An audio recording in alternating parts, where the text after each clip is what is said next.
अगला चैप्टर है पपेटिंग on strings. तो हम स्ट्रिंग्स के बारे में बात करेंगे, कैसे हम स्ट्रिंग्स को डिफाइन करेंगे। पहले समझिए कि हमने एरेज देखा, अब स्ट्रिंग्स नामक चीज जो आई है वो एरे से आई है। जब हम कैरेक्टर का एरे बना देंगे उसे ही हम स्ट्रिंग्स कहने लगेंगे। कैरेक्टर एरे को ही हम स्ट्रिंग कहते हैं। स्पेशल काइंड ऑफ एरे मान लीजिए इसको। तो कैसे हम, अब क्योंकि एरे के बारे में बात की थी, एरे कैसे काम करते हैं, पॉइंटर्स बैकग्राउंड में होता है, तो बैकग्राउंड में हम पॉइंटर्स को देखेंगे किस तरीके से ये इस पे काम करते हैं। What are strings? स्ट्रिंग्स क्या है? सी में जैसे हम इंटीजर्स की ग्रुपिंग करते हैं, जैसे 1 2 3 हमने लिखा, 578 लिखा, ये ग्रुपिंग हो गई ना, इससे आप कहते हैं 578। इसी तरीके से एक अगर एरे में आप कैरेक्टर रख दें, जैसे HEL, चलिए 2 और बना दें, ये रख दिया आपने, तो स्ट्रिंग्स का मतलब आप सीधा समझ लीजिए कि ये कैरेक्टर एरे होता है, बस ये समझ लीजिए सी में। तो बहुत सारी लैंग्वेज हैं जो स्ट्रिंग्स को as a character array deal करती हैं, लेकिन ये प्रोग्रामर हमारे से ये कई लैंग्वेज इसको कंसील करती है, छुपा लेती है। अगर आप वर्ड्स की बात करेंगे, सेंटेंसेस की बात करेंगे, क्योंकि जब आप प्रोग्राम लिखेंगे तो आप वर्ड और सेंटेंसेस भी आएंगे, उनके साथ कैसे काम करेंगे। तो स्ट्रिंग कांस्टेंट एक 1 डायमेंशनल एरे है, जैसे आप यहां देख पा रहे हैं, ये 1D एरे है कैरेक्टर का, जिसके अंत में /0 होता है। इस पे बहुत ध्यान दीजिएगा, सी में ये बहुत जरूरी समझने की जरूरत है कि हर एक स्ट्रिंग के आखिर में /0 नहीं है तो पता नहीं चल पाएगा कंपाइलर को कि ये एंड कहां हुआ। इसके एंड के लिए /0 होता है। तो हर एक कैरेक्टर 1 बाइट की मेमोरी ले रहा है कैरेक्टर इसमें, एरे में, और /0 जो है ये इसको बता रहा है। /0 कॉम्बिनेशन है बेसिकली, एक स्लैश और 0 का। तो स्लैश तभी लगता है जैसे हम /t करते हैं, /n करते हैं न्यू लाइन कैरेक्टर के लिए, टैब के लिए। तो स्लैश कब लगता है?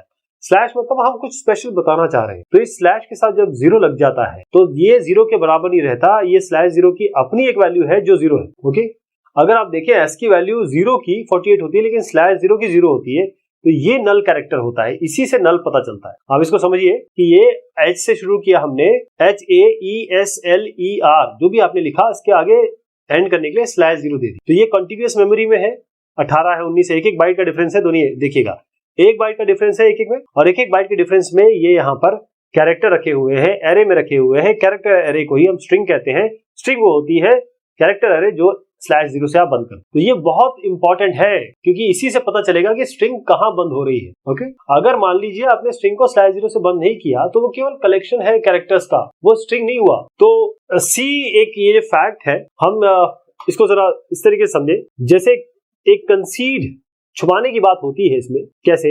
आपने कहा कैर और यहाँ पर एक एरे दिया और यहाँ पर डबल कोट्स में ये रख दिया। अब जैसे ही आपने इनिशियलाइज किया, यहाँ पर आप कहीं /0 देख पा रहे हैं? नहीं देख पा रहे। यही कंसीड है, यही कंसील है, यही छुपाना है। छुपाना इसलिए क्योंकि इसको बार बार स्लैश देने का क्या आवश्यकता है, ये तो अपने आप नोन है। तो सी अपने आप इसके अंदर /0 इंसर्ट कर देगा, घुसा देगा। ओके, अब कैरेक्टर एरे और न्यूमेरिक एरे में क्या अंतर है? आप कहेंगे कि न्यूमेरिक एरे में भी तो ऐसे ही होता है, 1 2 3 ऐसे तो डालते हैं उसमें। तो उसमें अंतर क्या है? न्यूमेरिक एरे को आपको /0 से बंद नहीं करना पड़ता। ओके, पहली चीज तो ये हो गई। और डिक्लेयर तो कर दिया आपने स्ट्रिंग को। अब मैं जैसे 1 2 ये एरे को मैनिपुलेट करता हूं, मैंने बहुत सारे प्रोग्राम देख लिया एरे के में, मैंने फ्लोट को भी चेंज किया, मैट्रिक्स तक निकाली, डिटर्मिनेंट तक निकाल लिया, मैट्रिक्स मल्टीप्लिकेशन तो निकाल लिया। तो कुछ सैंपल प्रोग्राम्स लिए जाए, फिर इसके बारे में बात की जाए। हमने क्या किया, एक कैरेक्टर एरे बनाया नेम, इसमें दे दिया क्लिंस में, I0 से शुरू किया। और क्योंकि यहाँ पर देखिए 0 से शुरू करेंगे, ये 0 है, ये 1 है, ये 2 है, ये 3 है, ये 4 है, ये 5 है, ये 6 है, ये 7, राइट। तो आप कहां तक जाएंगे? 0 से लेकर 7 तक जाएंगे। तो वाइल का लूप लेते हैं, 0 से शुरू करते हैं, I <= 7 तक जाएंगे और %C करेंगे। बस इसके आगे आप सब्सक्रिप्ट लगा देंगे एरे के और I++ करते रहेंगे। वाइल के लूप में ये करना पड़ता है, I++ करेंगे, आपको ये पूरी की पूरी स्ट्रिंग दिखाई देगी। अब हमने इनिशियलाइज किया कैरेक्टर एरे को, प्रिंट किया वाइल लूप से। अब क्या हम वाइल लूप को बगैर 7 के यूज कर सकते हैं? बिल्कुल, क्योंकि हमें पता है कि स्ट्रिंग /0 से बंद होता है। इसको मैं समझाता हूं आपको। इसी प्रोग्राम को दूसरे तरीके से लिख रहे हैं। हमने सेम काम किया, एक कैरेक्टर एरे बनाया जिसमें हमें क्लिंसमैन से इसको इनिशियलाइज कर दिया, 0 से शुरू किया। यहां पर हमने I <= 7 की जगह हमने कहा नेम >= जब तक हमको यहाँ /0, क्योंकि /0 अपने आप सी ने इसमें इंसर्ट कर दिया है, जब तक हमको /0 ना मिले हम इसको प्रिंट कराते रहे और I++ करते रहे, तो इसके बाद भी यही रिजल्ट आएगा। तो यहाँ पर ये इसकी लेंथ पे नहीं डिपेंड कर रहा है, क्योंकि हमको 7 जानने के लिए इसका लेंथ निकालना पड़ेगा या इसका लेंथ जानना पड़ेगा। अब यहाँ पर हमको लेंथ की जरूरत ही नहीं है, क्योंकि /0 से हमने कर दिया, राइट। अब एक और वर्जन देखा जाए जहां पर हम पॉइंटर यूज करेंगे ताकि एरे एलिमेंट को एक्सेस किया जा सके। कैसे करेंगे? हमने क्या किया, सेम काम किया, नेम एक कैरेक्टर स्ट्रिंग बनाया, ये नाम दे दिया। हमने कैरेक्टर पॉइंटर लिया और क्या किया, नाम, आप जानते हैं कैरेक्टर जो एरे का नाम होता है वही उसका पहले एलिमेंट का एड्रेस भी होता है। तो हमने क्या किया, इसका एड्रेस, नेम बेसिकली एड्रेस है, जो नेम है ये एड्रेस है, इसको हमने पीटीआर में दे दिया क्योंकि ये कैरेक्टर पॉइंटर है ना। जैसे हमने इसको दे दिया, हमने कहा जब तक ये पीटीआर, वैल्यू एट पीटीआर जब तक /0 ना हो जाए, क्योंकि अब वैल्यू एट पीटीआर देखनी पड़ेगी, /0 यहाँ पर वैल्यू एट पीटीआर होगी, जब तक ये /0 ना आए बड़ा इसको प्रिंट कराते रहिए वैल्यू एट पीटीआर, और पीटीआर को प्लस करते रहिए, प्लस करते रहिए। जैसे ही इंटीजर एरे में हम करते थे उसी तरीके से यहाँ हमने बेस एड्रेस लिया। आप जानते हैं बेस एड्रेस क्या होता है, 0th एलिमेंट, पहले एलिमेंट का एड्रेस होता है। तो बेस एड्रेस हमने पीटीआर में डाल दिया, नेम जो इसका नाम है वही दे दिया। और उसके बाद हमने क्या किया कि पीटीआर क्योंकि एड्रेस है और स्टार पीटीआर मतलब वैल्यू एड्रेस पीटीआर, राइट। तो हमने यहाँ %c से कैरेक्टर आता है वैल्यू एट पीटीआर, यानी कि आपको वही चीज मिलनी चाहिए जो अभी तक मिली है। पीटीआर को हमने क्योंकि पीटीआर जो है अपने आप में एक पॉइंटर है, और पॉइंटर जैसे आगे बढ़ेगा एक एक बाइट आगे बढ़ेगा, और कब तक बढ़ता रहेगा, हमने कहा कि /0 तक बढ़ाइए। जो कैरेक्टर एरे है वो उसी तरीके से एक्सेस हो रहा है जैसे इंटीजर एरे, क्योंकि कैरेक्टर और integer internally as a character integer दोनों एक ही है, कैरेक्टर इंटरनली इंटीजर की तरह ही ट्रीट होता है। तो ये जो नेम आई है, स्टार नेम प्लस आई है, स्टार आई प्लस नेम है या आई नेम है, ये जो भी हमने इंटीजर के लिए समझा था वो इस कैरेक्टर के लिए भी लागू होता है। तो हमने देखा किस तरीके से हम इसको प्रिंट कर सकते हैं, क्योंकि प्रिंटफ इसके पास व्यवस्था है, प्रिंटफ %c से कर सकता है। तो प्रिंटफ /0 प्रिंट नहीं करता, लेकिन आप ध्यान रखिएगा सब कुछ प्रिंट किया इन्होंने लेकिन /0 को नहीं प्रिंट किया। तो एक काम देखिए आप, हमारे पास एक %s की भी व्यवस्था है। %s क्या करता है कि ये जैसे हमने यहाँ कैरेक्टर दिया, ये कैरेक्टर एरे डिफाइन किया या डिक्लेयर कर दिया, बकायदा इनिशियलाइज कर दिया और %s दे दिया। %s मतलब स्ट्रिंग प्रिंट कर दीजिए। %s जो होता है, अगर हम प्रिंटफ के अंदर जो मैं व्यवस्था बता रहा हूँ, ये आपका फॉर्मेट स्पेसिफिकेशन है खास तौर पे स्ट्रिंग के लिए। यही चीज आप कीबोर्ड से भी ले सकते हैं। देखिएगा कैसे, आपने कहा ये कैरेक्टर एरे बनाइए 25 की लेंथ होगी, आपने कहा नाम एंटर करिए, नाम हमने %s पे दे दिया और बस इसको हेलो %s करके ये नाम प्रिंट कर दिया, कितना आसानी से ये प्रिंट हो जाएगा। तो %s ऐसी व्यवस्था है जिसमें आप पूरी स्ट्रिंग ले सकते हैं एक ही बात। ये देखिएगा जो कैरेक्टर नाम आपने सेट किया है ये 25 बाइट का है इसके अंदर, जबकि स्कैनफ फंक्शन क्या हो रहा है, ये कीबोर्ड से आप एंटर करते रहेंगे। तो एक बार जब एंटर हिट करेंगे तो जैसे मतलब आपने यहाँ पर कैरेक्टर देने शुरू कर दिया, लेकिन जैसे आप एंटर प्रेस करेंगे अपने कीबोर्ड से, ये अपने आप उसके एंड में /0 डाल देगा। स्कैनफ का काम ये है कि अपने आप /0 डाल देगा उसको, और ये जाके जो भी आपने M% में दिया होगा उसके बेस एड्रेस पे ले जाके रख देगा। और जब आप स्ट्रिंग स्कैनफ के थ्रू एंटर करेंगे, दो चीजों का आपको बहुत ख्याल रखना है, बहुत ध्यान रखना। जो लेंथ है स्ट्रिंग का वो डिमेंशन से ज्यादा ही बड़ी होनी चाहिए। जैसे आपने 25 का दिया तो 26 नहीं हो जाए, क्योंकि कभी भी सी कंपाइलर बाउंड चेकिंग नहीं करता है कैरेक्टर एरे की, बल्कि किसी भी एरे की बाउंड चेकिंग नहीं करता। अगर आपने बाउंड एक्सेस कर दिया, बाउंड के बाहर निकल गए, तो कोई इंपॉर्टेंट जगह को ये ओवरराइट कर देगा और आपको पता भी नहीं चलेगा। दूसरी चीज जो है, स्कैनफ मल्टीवर्ड स्ट्रिंग के लिए नहीं है। जैसे आपने देवाशीष अभी दिया था ना, अगर आप देवाशीष स्पेस रॉय देने लगे तो ये काम नहीं करेगा, क्योंकि ये जो स्पेस है ना, ये एक वाइट स्पेस है, इसको भी ये /0 के नाम पे ले लेगा। उसके लिए ये लिमिटेशन है। इसके लिए आप मल्टी लाइन अगर स्ट्रिंग लेनी है तो आपको गेटस करना पड़ेगा, गेट स्ट्रिंग और पुट स्ट्रिंग। इसका एग्जांपल देखेंगे। यहाँ पर हमने कहा एक कैरेक्टर एरे बनाया 25, उसकी हमने डिमेंशन दी। आपसे कहा गया कि नाम लीजिए, पूरा नाम अगर आपको लेना है, आप इंटरेस्टेड है कि मैं देवाशीष के बाद स्पेस दे के रॉय देना चाहूंगा, तो गेटस के अंदर आप ये नाम डाल दीजिए, ये आ जाएगा। उसके बाद आप पुटेस कर दीजिए हेलो, और पुटेस कर दीजिए नेम, तो हेलो तो अपने आप आ जाएगा क्योंकि ये तो यहाँ दिया हुआ है, और पुटेस जो भी नाम आपने डाला वो यहाँ पर आ जाएगा, तो हेलो देवाशीष रॉय ऐसे आएगा। तो ये बड़ा सेल्फ एक्सप्लेनेटरी है। पुटेस ने क्या किया, स्ट्रिंग को उठा के दिखा दिया।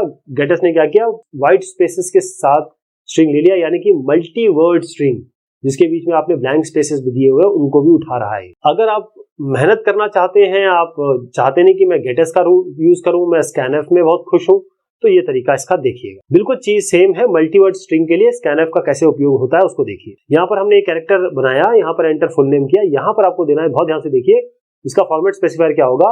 यहाँ पर आप % देंगे, फिर आप स्क्वायर ब्रैकेट लेंगे, यहाँ पर आप ऊपर ऐसे कैप लगाएंगे, ये कैप आपको 6 के ऊपर मिलेगा, शिफ्ट दबा के 6 करेंगे तो आपको मिलेगा। उसके बाद आप यहाँ पर /n करेंगे और आगे यहाँ s लिख देंगे, ये हो ओके। ये तरीका है। जो भी आप गेटस में खुश है तो गेटस में खुश है, इसमें खुश है तो ये यूज कर लीजिए। Pointers and string, pointers and string. अगर हमको हेलो स्टोर करना है तो या तो हम एज अ स्ट्रिंग यूज कर ले, या हम सी कंपाइलर को बोले कि ये किसी एक लोकेशन पे स्टोर कर दो, कहीं भी स्टोर कर दो, और उसको हम एक एड्रेस असाइन कर दे कैर पॉइंटर, मतलब address of the string in a char point. कैसे देखिएगा, समझिएगा। हमने क्या किया कि हम कैर है और यहाँ हमने कहा str, ये हमने अभी तक करके देख लिया है। एक हमने कैरेक्टर अरे बनाया, हेलो डाल। अब आपने ये कहा कि हम यहाँ पर कैर सीधा एक पॉइंटर पी दीजिए, स्टार पी, कैरेक्टर पॉइंटर है ये, इसमें हेलो कर दीजिए, अपने आप ये पॉइंटर पहले वाले एड्रेस को पॉइंट करने लग जाए। अब थोड़ा सा डिफरेंस है इन दोनों फॉर्म में जो अभी मैंने बताया। आप ये ध्यान रखिएगा, किसी भी स्ट्रिंग को दूसरे स्ट्रिंग में हम असाइन नहीं कर सकते, उसके लिए हम स्ट्रिंग कॉपी वगैरह यूज करेंगे, वो हो नहीं सकता। तो ये तो पॉसिबल नहीं है, लेकिन हम कैरेक्टर पॉइंटर को दूसरे कैरेक्टर पॉइंटर में असाइन कर सकते, ये पॉसिबल है। इसको इस तरीके से देखिए कि हमने क्या किया कि एक str लिया स्ट्रिंग, इसमें हेलो से इनिशियलाइज कर, एक और दूसरी स्ट्रिंग बनाई str2। हमने कहा एक कैरेक्टर पॉइंटर गुड मॉर्निंग और एक कैरेक्टर पॉइंटर क्यू। अब ये str1 को str2 में डालना ये वाजिब नहीं है, ये इलीगल है सी के टर्म्स। लेकिन अगर आप कहते हैं s को मैं क्यू में डाल दूं या s को मैं इस तरीके से क्यू में असाइन कर दूं, ये बिल्कुल वाजिब है, बिल्कुल लीगल है। एक बार एक ने स्ट्रिंग को डिफाइन कर दिया तो उसको दूसरे कैरेक्टर से असाइन नहीं कर सकते, राइट? किसमें? कैरेक्टर पॉइंटर्स में।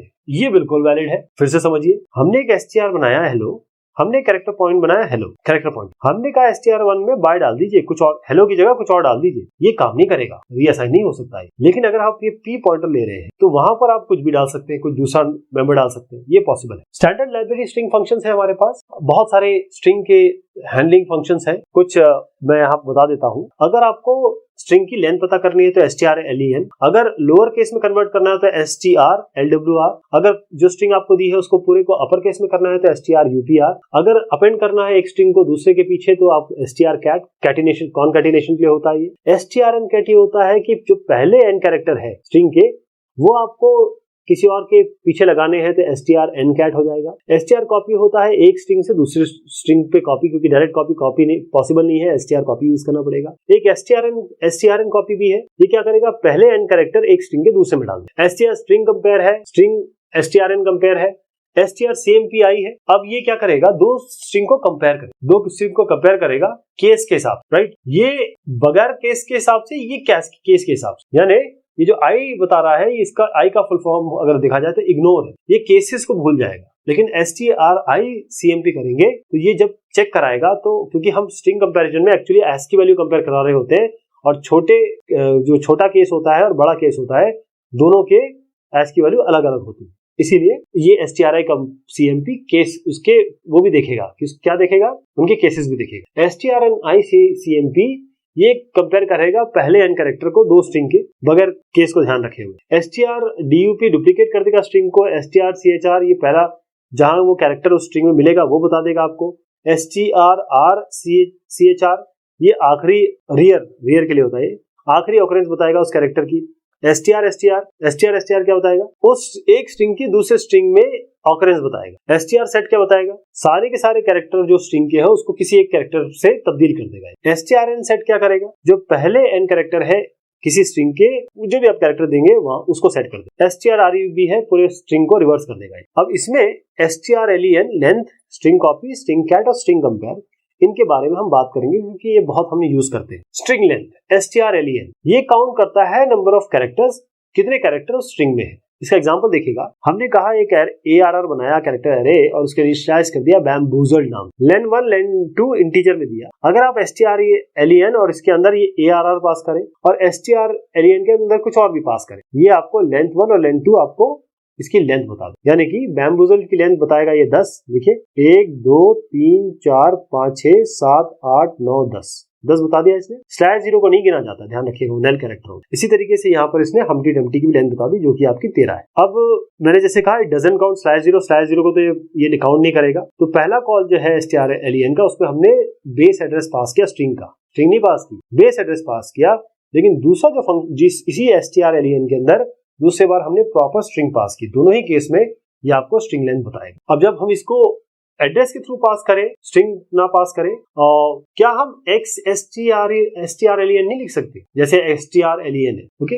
एक और लुक अलाइक फंक्शन देखते हैं strlen का, बहुत ध्यान से देखिएगा। यहाँ पर हम क्या करते हैं, यहाँ बैम्बूजल हमने दिया, यहाँ पर हमारे पास len1 len2 दिया हमने, और यहाँ पर strlen इसको पास किया, और यहाँ पर str alien Humpty Dumpty find. Okay, तो इसमें क्या होगा, हमने एक फंक्शन बनाया, ये अपने आप कुछ नहीं है, मतलब जैसे str एलियन लाइब्रेरी फंक्शन ये है, str एलियन हमारे पास कुछ नहीं है, हमें खुद बनाना पड़ेगा। तो हमने क्या किया, ये स्ट्रिंग, जब भी ये कैरेक्टर स्ट्रिंग हमारे पास आई, हमने यहाँ से शुरुआत की लेंथ इक्वल टू 0, और उसके बाद हमने कहा जो स्टार एस है, यानी कि जब वैल्यू एट एस, जो भी स्ट्रिंग की में जो भी वैल्यू अगर /0 नहीं है जब तक, तो लेंथ को बढ़ाते रहो और आप स्ट्रिंग को नेक्स्ट लेवल पे ले जाते रहो, नेक्स्ट कैरेक्टर पे ले जाते रहो, फाइनली लेंथ दे दो, ये आपको उसी तरीके से 10 और 13 कैलकुलेट करके दिखा दे। तो आप अपना फंक्शन भी बता सकते हो। बेसिकली ये जो फंक्शन है वही एक तरीके से आप समझ लीजिए कि आप str एलियन का इम्प्लीमेंटेशन देख रहे हैं। ये बड़ा सिंपल है, ये केयर काउंट कर रहा है कैरेक्टर को जब तक हम /0 पे नहीं जा रहे हैं, और ये /0 को काउंट नहीं करता है। स्ट्रिंग कॉपी strcpy, ये क्या करेगा, एक स्ट्रिंग की वैल्यू दूसरे स्ट्रिंग में डाल, जैसे S1 S2 किया, क्योंकि डायरेक्ट स्ट्रिंग असाइनमेंट पॉसिबल नहीं है आपके सी में। तो जो बेस एड्रेस है सोर्स का और जो टारगेट स्ट्रिंग का है वो आपको इसमें देना पड़ेगा। एग्जांपल देता हूं strcpy का, आपने सोर्स दिया, ये टारगेट दिया कुछ 20, आपने strcpy के अंदर दिया, देखिए ये टारगेट होगा, ये सोर्स होगा, मतलब यहां से उठ के यहां जाएगा। तो अगर आप सोर्स स्ट्रिंग प्रिंट कराएंगे तो वही रहेगी, उसमें तो कोई चेंज नहीं होगा, लेकिन जो टारगेट होगा उसमें सोर्स का कंटेंट आ जाएगा। तो अगर आप प्रिंट करेंगे दोनों में सायोनारा सायोनारा आएगा। जब हम बेस एड्रेस पास कर रहे हैं strcpy में, तो वो एक को दूसरे में जब तक /0 नहीं आता है, मतलब वो देखता एक एक करके उठाता रहेगा, /0 तक जब तक नहीं आएगा वो वहां से उठा के दूसरे में रख दे, राइट। तो स्ट्रिंग में एक जगह से piece by piece, character by character copy होता है, कोई शॉर्टकट नहीं है। अब इस स्ट्रिंग कॉपी को भी जरा एक बार मिमिक किया जाए, इसकी तरह एक फंक्शन लिखा जाए, ताकि हम अपना एक स्ट्रिंग कॉपी का फंक्शन लिखें, आपको ये पता चल जाए कि स्ट्रिंग कॉपी फंक्शन लिखा कैसे जाता है। तो हम क्या कर रहे हैं, strcpy फंक्शन लिखा, टारगेट सोर्स दिया, बेस से सेम काम कर रहे हैं, दोनों हमने स्ट्रिंग पास की, ये टारगेट है, ये सोर्स है। जब तक सोर्स का जो एंड है वो /0 ना हो जाए, एक एक कैरेक्टर आप इसमें देते रहिए, s को बढ़ाते रहिए, t को, मतलब s को भी बढ़ाते रहिए, t को भी बढ़ाते रहिए, हर एक s का t को देते रहिए, सोर्स का एक एक कैरेक्टर t में डालते रहिए, और लास्ट में जब खत्म हो जाए, क्योंकि टारगेट के पास /0 तो है नहीं, वो आप यहाँ पर दे दो। तो हमने क्या किया, पूरा का पूरा जो सोर्स स्ट्रिंग है वो टारगेट में डाला, लास्ट में आपको /0 डालना पड़ेगा, ये जरूरी है। तो strcpy का अगर आप स्टैंडर्ड लाइब्रेरी फंक्शन का प्रोटोटाइप देखें, यहाँ पर देखिए ये कैर है, ये कॉन्स्ट कैर है, यहाँ पर कांस्टेंट है। इसका मतलब ये है, ये जो q यहाँ पर हमने x जो strcpy है इसमें ये कॉन्स्ट नहीं लिया। कांस्टेंट मतलब ये स्ट्रिंग जो सोर्स वाला है वो हमने एक्चुअल जो लाइब्रेरी फंक्शन में है वो कांस्टेंट है, यहाँ नहीं है। तो ये कांस्टेंट क्वालिफायर की जरूरत क्या पड़ती है, क्यों हमने लिया है? तो एक बात ध्यान रखिए, लास्ट स्टेटमेंट अगर हम x strcpy है, ये वाला जो है इस वाले फंक्शन में, अगर हम last statement s equal to s-8 कर दें और लास्ट वाले को हम k असाइन कर दें, लास्ट वैल्यू को k असाइन, तो ये क्या करेगा कि सायोनारा को कायोनारा कर देगा, s की जगह k डाल। तो हम ये इंश्योर नहीं कर सकते कि सोर्स स्ट्रिंग ही चेंज ना हो जाए एक्सीडेंटली। तो x strcpy में ये पॉसिबिलिटी है, लेकिन जो strcpy में उसमें जो सोर्स है उसको कांस्टेंट इसीलिए लिया गया है कि कोई भी गलती से, कोई भी कमी से ऐसा ना हो जाए कि वो चीज जो एक्सीडेंटली हो सकती है वो ना हो जाए। तो यहाँ पर अगर हम कांस्टेंट लेंगे, तो अगर कोई भी इसमें हम फेरबदल भी करते हैं, जैसे मैंने आपको एक एग्जांपल दिया, ये काम वही कर रहा है जो strcpy करता है, x strcpy वही काम कर रहा है जो strcpy कर रहा है, लेकिन बस इसमें एक चीज है कि अगर s को चेंज करने की कोशिश की तो ये चेंज नहीं होगा। तो जो कैर आपने कहा ये कांस्टेंट कर दिया, तो हमने कहा कि देखिए सोर्स को मत चेंज करिएगा, आप टारगेट को चेंज करने बोल रहे हैं, हम उसमें कॉपी डाल देंगे, लेकिन इसको कांस्टेंट देना पड़ेगा, क्योंकि सोर्स को तो मत चेंज करिए, वो हमारे पास वैसे रहने दे। अब कांस्टेंट जो है कई सिचुएशन में यूज कर सकते हैं। अब एक देखिए यहाँ पर एक और दिखाता हूँ कैसे आपके कांस्टेंट के आइडियाज इसमें और एग्जाम्पलीफाई होंगे। हमने कहा एक कैरेक्टर पॉइंटर दिया हेलो, तो कैरेक्टर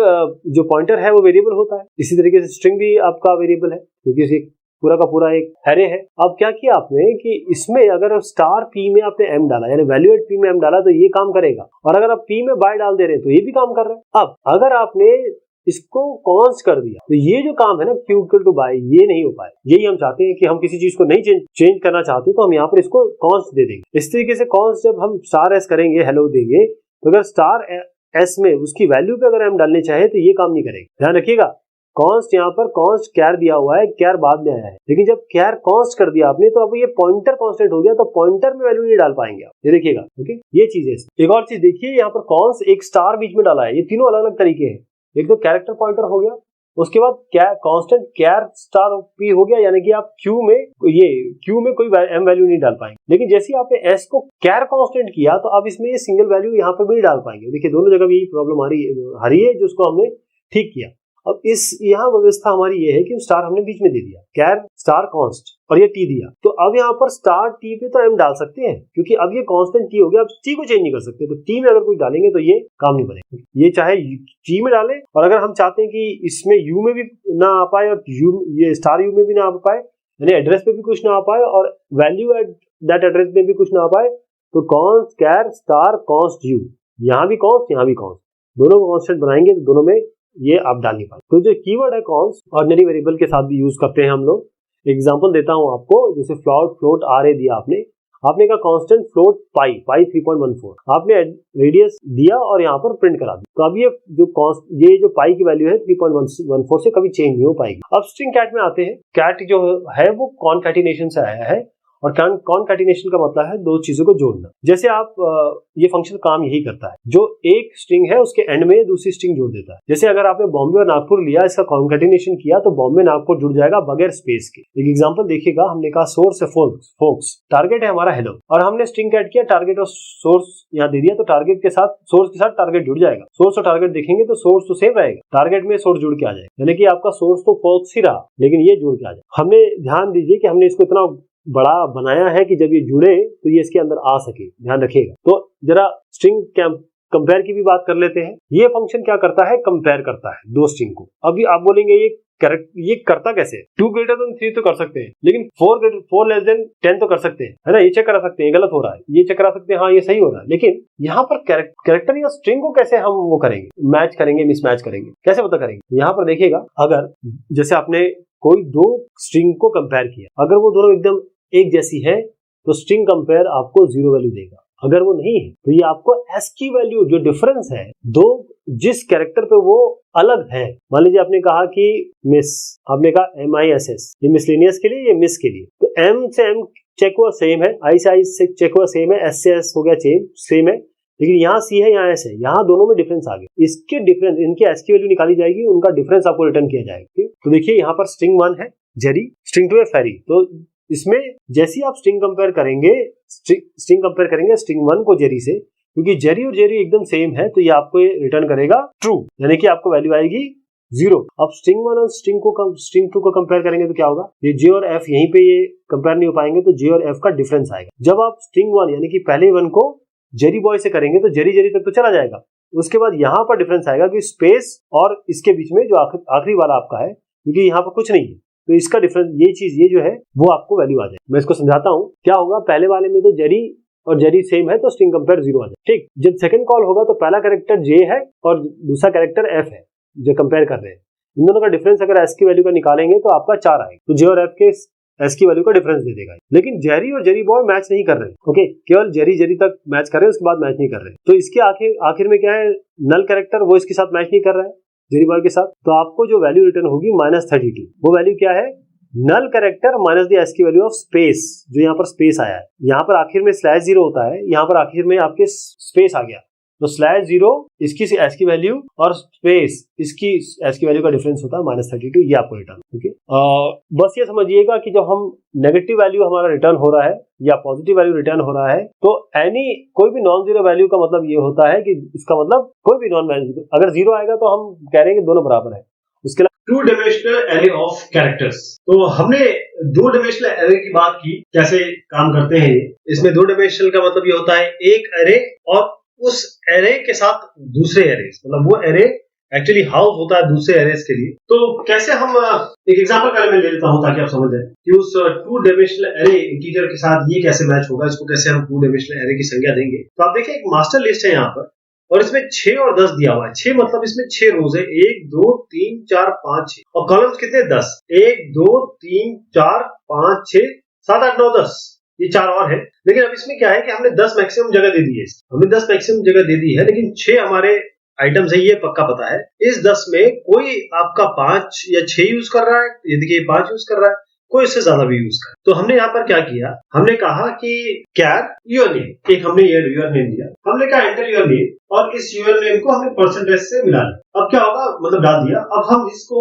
चेक कराएंगे इस मास्टर लिस्ट। तो हम यहाँ पर क्या कर रहे हैं कि स्ट्रिंग कंपेयर कर रहे हैं, 0 से लेकर 5 तक ले जा रहे हैं और हर एक, आप स्ट्रिंग कंपेयर में जानते हैं कि हर एक को आपके योर नेम जो आपने एंटर किया उससे चेक कराना पड़ेगा। कैसे कराएंगे, यहाँ पर ध्यान से देखिए कि वो मास्टर लिस्ट से आइटम कैसे निकाल के ला रहे हैं। n% हमने लिया, मास्टर आई किया, आई 0 से लेकर 5 तक जा रहा है और यहाँ पर आपने 0 किया, क्योंकि 0 यहाँ पर करने का तात्पर्य ये है कि आप जो पहला एलिमेंट है, देखिए आई बढ़ रहा है, ये 1, ये 1, ये 2, ये 3, ये 4, ऐसे करके आप जैसे ही ये 1 2 3 4 करके मतलब एक एक करके आगे बढ़ेगा और योर नेम से इसको चेक कराएंगे और ये अगर 0 आता है, ओके, तो अब यहाँ पर आपका नाम इससे मैच हो चुका है, आप कहेंगे फ्लैग फाउंड और ब्रेक कर जाएंगे। यदि आप इसमें नहीं जा पाते, यानी कि आपका ये मैच नहीं होता, आपका नाम और मास्टर लिस्ट में से नाम मैच नहीं होता, तो आप कहेंगे नॉट फाउंड और बाहर आ जाएंगे। तो यहाँ पर अगर आपने कोई नाम दिया तो आप कहेंगे कि दिनेश तो उसमें है नहीं, हाँ रमन जरूर है, तो आपको वेलकम कर लिया जाएगा। तो यहाँ पर 2 डायमेंशनल कैरेक्टर एरे को हमने इनिशियलाइज किया और जो ऑर्डर है सबस्क्रिप्ट का उसको ध्यान दीजिएगा,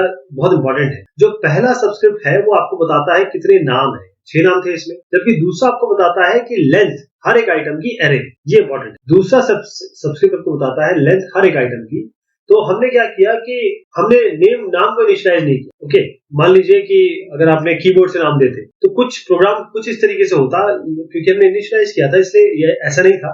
यहाँ पर हमने क्या किया कि इसको यूजर नेम से नहीं लिया। अगर यूजर नेम से लेते तो देखिए 0 से 5 तक आपका ये आपका आई जो है 0 1 2 ऐसे करके जाता 6 तक, क्योंकि 0 से 5 तक है, तो 0 से 5 तक जाता है, मतलब कुल मिला के 6 नाम बनते हैं और ये इसके लोकेशन पे डालता चला जाता है। तो हम जब कंपेयर कर रहे हैं स्ट्रिंग कंपेयर से, तो आप देखिए एड्रेसेस जो स्ट्रिंग के हैं वो हम पास कर रहे हैं स्ट्रिंग कंपेयर में, एड्रेसेस पास कर। तो अगर 2 स्ट्रिंग मैच होती है तो स्ट्रिंग कंपेयर आपका 0 निकाल के देगा, अदरवाइज वो नॉन 0 निकाल के देगा। जो वेरिएबल फ्लैग इसमें हमने किया है वो केवल इसलिए है कि अगर बाई चांस चीजें मैच हो जाती है तो फ्लैग को हम अप कर देंगे, नहीं तो डाउन कर देंगे। तो हम यहाँ हमने क्या किया कि फ्लैग को शुरुआत में नॉट फाउंड करके रखा, उस लूप के अंदर बाई चांस ये फ्लैग जो है वो फाउंड हो जाता है, तो जब हम कंट्रोल फॉर के बाहर आएगा तो फ्लैग जो है आपका नॉट फाउंड ही रहेगा। इसका मतलब ये है कि कोई नाम जो है इस मास्टर लिस्ट से मैच नहीं करता जो अपने कीबोर्ड से दिया। तो नाम स्टोर कैसे होता है, ये बहुत इंपॉर्टेंट बात, ध्यान रखिएगा। हर एक नाम के आगे, हर एक स्ट्रिंग के आगे आपका /0 होगा। देखिए ये एक एड्रेस है, यहाँ पर AKSHAY अक्षय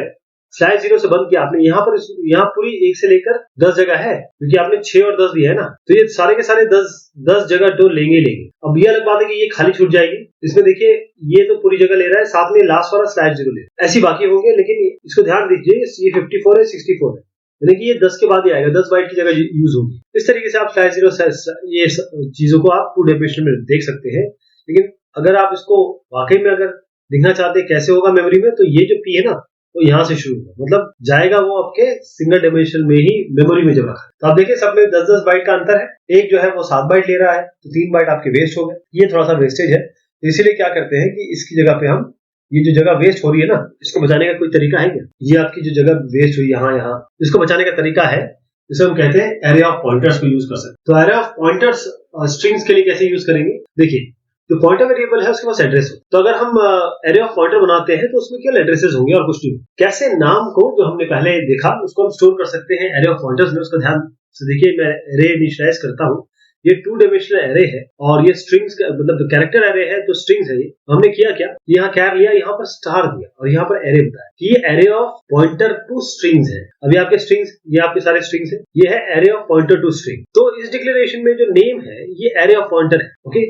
तो ये बेस एड्रेस है हर एक नाम का, यानी कि बेस एड्रेस अगर पहले वाले का देखेंगे तो नेम 0, दूसरे वाले का नेम 1, इस तरीके से एक एक करके आएगा। तो देखिए यहाँ पर जो है आपका ये पहला जो एरे ऑफ पॉइंटर्स है, इसमें इन्होंने कहा कि अक्षय यहाँ पर है, इसका एड्रेस 182 मान लीजिए। ऐसी आपके रमन का पराग का एड्रेस 189। तो हम कर क्या रहे हैं, ये एरे ऑफ पॉइंटर्स है, इस एरे ऑफ पॉइंटर में पहले हम इसका एड्रेस रख रहे हैं, इसका एड्रेस रख रहे हैं, रमन का एड्रेस रख रहे हैं, फिर उसके बाद हम श्रीनिवास का, फिर गोपाल का और फाइनली हम राजेश का। बेसिकली इनका एड्रेस हम यहाँ रख रहे हैं और जिनके खुद के खुद एड्रेस। तो 2 डायमेंशनल एरे जो कैरेक्टर है वो अभी भी आप देखें कि पिछले मर्तबा में जब 6 into 10 बाइट करते थे तो 60 बाइट यूज करा। उसी प्रॉब्लम को दूर करने के लिए हमने ये काम किया। यहाँ पर हमने 41 बाइट यूज कर रहा है, 19 बाइट की सेविंग होगी। और जब ये बड़े प्रोग्राम होंगे ना, तो ये बहुत बहुत आपको सेव करेगा इस साइज के। तो ये ध्यान रखिए कि जो 90 बाइट्स आपने सेव किए हैं ये सेव नहीं किए, क्योंकि 12 बाइट आपने सेक्रीफाइस भी तो किए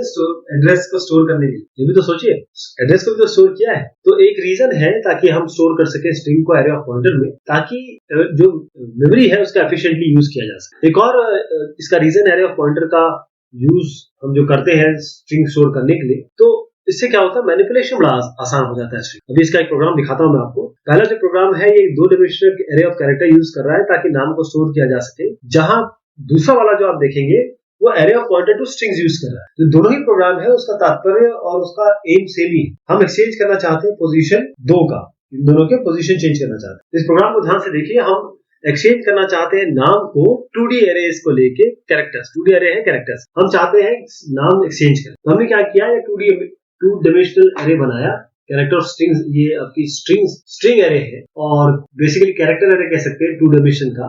अब यहाँ पर देखिए हमारे पास 1 2 3 4 5 6। हमने क्या किया, इनको कहा कि देखिए हमको 0 है, ये 1 है, ये 2 है, 3 है, 4 है, 5 है। तो हम 2 वाला रमन ले, ये रमन के लिए 20, और हम कह रहे हैं श्रीनिवास, ये है 30। एम्परसेंड हमने कह दिया, ये हमने प्रिंट बता दिया कि देखिए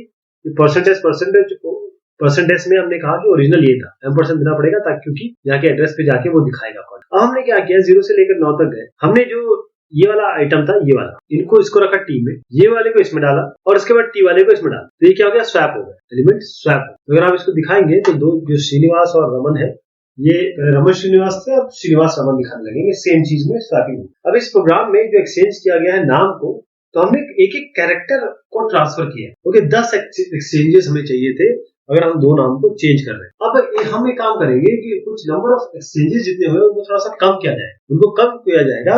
हम यहाँ पर array of pointer to strings use करें। Array of pointer of strings के लिए हमने यहाँ स्टार लगाया, यहाँ पर नेम्स दिया, ये अब एरे बना दिया हमने, इसको डबल डायमेंशनल एरे। एक कैरेक्टर भी ले लिया हमने यहाँ पर 10, ये कैरेक्टर भी हमने ले लिया यहाँ पर 10। तो यहाँ पर हमने क्या किया, ओरिजिनल पहले दिखा दिया। ओरिजिनल निकालने का तरीका क्या है, क्योंकि ये कैरेक्टर पॉइंटर है ना, यहाँ पर सीधा आप 2 करेंगे, 0 है, ये 1 है, ये 2 है, ये 2 करेंगे तो आपका रमन आएगा, और यहाँ पर आप श्रीनिवास के लिए 3 दिखा देंगे। अब क्या करेंगे, ये क्योंकि ये भी पॉइंटर है और ये भी पॉइंटर है, डायरेक्ट आप इनको एक्सचेंज कर ले, स्वैप कर ले, ये आपको पता है कैसे। और जब आप num2 को names2 और num3 को दिखाएंगे तो आप देखेंगे कि ये आपका चेंज हो जाएगा। यहाँ केवल एड्रेसेस की अदला बदली हुई है, जो आउटपुट बिल्कुल सेम होगा। हमने केवल एड्रेसेस की, जो एड्रेस नाम के एड्रेस है उनकी अदला बदली की है, नाम की अदला बदली की, यानी कि केवल एक एड्रेस को चेंज करने से यहाँ से वहां हमने अपना काम कर। तो ये एफिशिएंट तरीका है, मेमोरी यूसेज के लिए प्रोग्रामिंग भी आसानी से होती है। और जो एरे ऑफ पॉइंटर्स हैं स्ट्रिंग के लिए, ये वाकई में जो 2 डायमेंशनल कैरेक्टर है से ज्यादा स्कोर करते हैं अपनी फायदों के कारण। इसलिए जो स्ट्रिंग्स का प्रिंसिपल है, जिस तरीके से हम स्ट्रिंग को स्टोर करते हैं, हैंडल करते हैं 2 डायमेंशनल एरे और कैरेक्टर से, एक्चुअली में जो एरे है, array of pointer to strings, वो ज्यादा यूज, वो आपकी ज्यादा use. Limitation of array of pointer to string. अब लिमिटेशन क्या है, जब हम 2 डायमेंशनल एरे यूज कर रहे होते हैं कैरेक्टर का, तो हमारे पास एक लिबर्टी होती है, एक हमारे पास फ्रीडम होती है, या हम इनिशियलाइज करें स्ट्रिंग को जहां पर हम डिक्लेयर कर रहे हैं एरे को, या फिर हम उसको स्कैनफ से ले लें। जब हम एरे ऑफ पॉइंटर यूज कर रहे हैं स्ट्रिंग के लिए, तो हम इनिशियलाइज कर सकते हैं स्ट्रिंग को उस जगह पे जहां पर हम उसको डिक्लेयर कर रहे हैं एरे, लेकिन हम उसको स्कैनफ से नहीं ले पाए। ये लिमिटेशन, स्ट्रिंग को कीबोर्ड से नहीं ले पाए। तो आप देखिए प्रोग्राम में आपको दिखा रहा हूं कि हमने कहा यहाँ पर कैरेक्टर, हमने जो पॉइंटर टू एरे ले लिया, 0 से 5 कहा, हमने कहा नाम लीजिए और नेम आई में डालते रहिए। ये काम नहीं करेगा, क्यों? क्योंकि हम डिक्लेयर कर रहे हैं एरे को और वो ले रही है गार्बेज वैल्यू, और क्योंकि हम जो गार्बेज वैल्यू हम ले रहे हैं स्कैनफ में, यहाँ पर ये एज ए एड्रेस ले रहे हैं, एज ए एड्रेसेस। हम जिसको रखना क्या चाहते हैं, स्ट्रिंग को कीबोर्ड से, जो भी स्ट्रिंग, हमारे पास एड्रेसेस तो कुछ नहीं है, लेकिन हम स्ट्रिंग जरूर ले रहे हैं और रखना चाह रहे हैं उन गार्बेज वैल्यूज पे। तो अगर इसका सोल्यूशन भी देखा जाए कि कैसे हम स्ट्रिंग को कीवर्ड से ले पाएंगे स्कैनर से, हम चाहते हैं कि जो एड्रेसेस जहां पर ये स्टोर हो, क्योंकि एरे ऑफ पॉइंटर्स में तो एरे बनेगा पॉइंटर्स का, थोड़ा सा इसको हम चेंज कर सकते हैं। जैसे आप alloc.h फाइल इंक्लूड करिए, और यहाँ हमने जो सेम इसी तरीके से पॉइंटर बना लिया, यहाँ पर एक कैरेक्टर एरे बनाया, बाकी हमने वेरिएबल लिए, कैरेक्टर का और पॉइंटर बनाया इधर पे 0 पे। उसको ध्यान से देखिए, हमने कहा 0 से 5, हमने नाम एंटर कराया, जैसे नाम एंटर कराया उसको परसेंटेज में ले लिया, और ध्यान रखिएगा कि हमने ये कैरेक्टर n यहाँ पर ऑलरेडी बना रखा है, n में लिया। हमने क्या किया, स्ट्रिंग लेंथ निकाली इस n की l में, और अब यहाँ मेमोरी एलोकेशन कर दिया len+1। यहाँ हम प्रॉपर मेमोरी एलोकेशन कर रहे हैं, ये alloc.h से आया है malloc फंक्शन, और अब हम स्ट्रिंग कॉपी कर रहे हैं n को p में, जो भी n अपने था वो p में, और इस p को हम डाल रहे हैं नेम्स आई में। अब काम बन, ये जब काम होगा और उसके बाद हम अगर बोलेंगे कि भाई प्रिंट कर दीजिए तो हम देखें कि इस प्रोग्राम में हमने क्या किया कि हमने नाम लिया आपका स्कैनफ से एक स्ट्रिंग में, हमने उसकी लेंथ निकाली और उतनी जगह उसको, क्योंकि मेमोरी एलोकेशन भी करनी है, स्टैंडर्ड लाइब्रेरी फंक्शन से हमने मैलोक लिया और क्योंकि इसमें नंबर ऑफ बाइट्स डालने हैं इसलिए हमको उसकी चंक ऑफ मेमोरी जितनी डालनी है वो लेनी पड़ी। तो जो एड्रेस रिटर्न किया गया इस फंक्शन द्वारा वो हमेशा वॉइड स्टार है, तो हम इसको कन्वर्ट करना पड़ेगा हमको कैर स्टार में, क्योंकि जिसे हम कहते हैं टाइप कास्टिंग। वॉइड स्टार तो नहीं होगा क्योंकि हम कैरेक्टर रिटर्न कर रहे हैं। तो जो प्रोटोटाइप है इस फंक्शन का उसको आप आराम से alloc.h में देख सकते हैं क्योंकि ये हम malloc फंक्शन यूज कर रहे हैं। और लेकिन इसमें एक सवाल एक इम्पोर्टेंट बनता है कि why did we not use array to allocate memory? हमने array को क्यों नहीं यूज किया मेमोरी एलोकेट करने की? ध्यान रखिएगा एरे में हमेशा हमारी एक कमिटमेंट होती है कि हमको साइज पहले देना, डिक्रीज इंक्रीज साइज अगर हो रहा है तो कैसे करें। एरे जो है वो स्टैटिक मेमोरी लोकेशन है, उसके लिए काम करता है, लेकिन अगर डायनेमिक मेमोरी एलोकेशन करना है आपको तो मैलोक आप यूज करेंगे। ये डायनेमिक होता है, जो आर्गुमेंट हम मैलोक में पास करते हैं, और खास तौर पे देखिए हीप एक ऐसा एरिया होता है जैसे स्टैक और हीप होता है, ऐसी हीप एरिया होता है जहां पर ये मैलोक का काम है, राइट। तो एक बार हमने एलोकेट कर दिया मेमोरी को मैलोक के जरिए, तो हमने कॉपी कर दिया जो नाम हमारा कीबोर्ड से आया उसको उस स्पेस में, और फाइनली उसको स्टोर कर दिया जो एड्रेस जो एलोकेटेड चंक है उस जगह पे अप्रोप्रिएट एलिमेंट जो नेम ये ले रहा है, और जो array of pointers to string बनाया है। इसमें थोड़ा सा परफॉर्मेंस इश्यू जरूर आएगा क्योंकि हमको एलोकेट करनी पड़ेगी एलोकेशन से मेमोरी, और कॉपिंग करना होगा स्ट्रिंग को हर एक नाम जो कीबोर्ड से आएगा। तो समराइज करते हैं, स्ट्रिंग एक एरे ऑफ कैरेक्टर है जो /0 से बंद होता है। एरे के कारण जितने भी कैरेक्टर होंगे स्ट्रिंग के उसको हमें हमेशा कंटिन्यूअस या कंटिन्यूअस या एक तरीके से सीक्वेंशियल मेमोरी लोकेशन में रखे होंगे। स्कैनफ हम रिसीव कर सकते हैं मल्टी वर्ड स्ट्रिंग से, लेकिन उसकी जगह क्योंकि उसमें एक थोड़ा सा जो फॉर्मेट स्पेसिफायर है वो थोड़ा सा गंभीर है, लेकिन गेटर्स जो है वो हम यूज कर सकते हैं, क्लीनर वे है। प्रिंटफ और पुटर्स हम कर सकते हैं अगर हम हैंडल करना चाहें मल्टी वर्ड स्ट्रिंग के ऊपर बहुत सारे फंक्शन हम काम करवा सकते हैं जो स्टैंडर्ड लाइब्रेरी फंक्शन के हैं, जैसे स्ट्रिंग लेंथ है, स्ट्रिंग कॉपी है, स्ट्रिंग कैट है, स्ट्रिंग कम, जो स्ट्रिंग मैनिपुलेशन का काम करता है। जो प्रिंसिपल है 2D एरे का, उसको हम क्योंकि एक से ज्यादा स्ट्रिंग को हमें हैंडल करना है, लेकिन प्रैक्टिस में हम array of pointer to string use करते हैं ताकि क्योंकि वो जगह भी कम लेता है, एफिशिएंट भी। मैलोक फंक्शन एक ऐसा मैलोक फंक्शन है, आप कैलॉग भी पढ़ेंगे आगे। मैलोक फंक्शन उसको हम यूज करते हैं ताकि स्पेस एलोकेशन कर सके मेमोरी में ऑन द फ्लाई, मतलब डायनेमिक मेमोरी एलोकेशन और एग्जीक्यूशन के समय जब हम करते हैं तो इसके लिए मैलोक। तो ये बात हुई आपके बहुत इंपॉर्टेंट चैप्टर है प्रॉपर्टी ऑन स्ट्रिंग्स। बहुत शुक्रिया, बहुत धन्यवाद।